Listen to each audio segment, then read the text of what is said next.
we shall see how to range out a survey line. Okay. So before that we will see what is ranging. Ranging is nothing but it is a process of fixing the intermediate stations or establishing the point between the survey line. Okay, there are two types of ranging. One is direct ranging and another is indirect ranging. Today we shall see the direct ranging by eye method. So there are 2 points on the ground. This is the point A and that is the point B. There is one ranging rod erected at point B and the surveyor will hold the ranging rod at point A and will stand. Surveyor will assist the assistant to come in line with A and B approximately.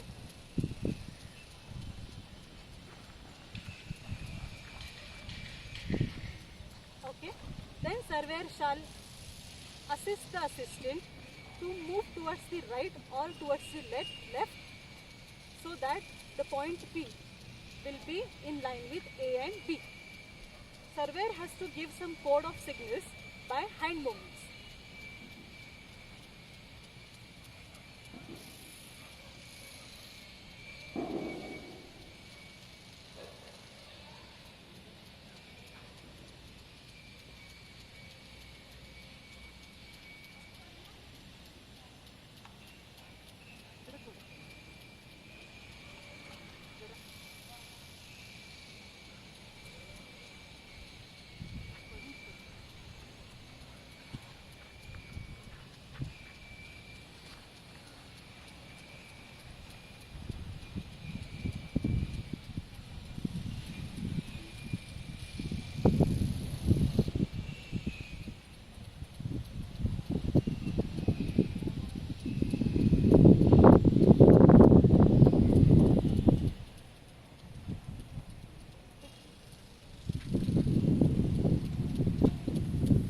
Like this, we can range a survey line AB and the P point, which is intermediate point between A and B, can be established.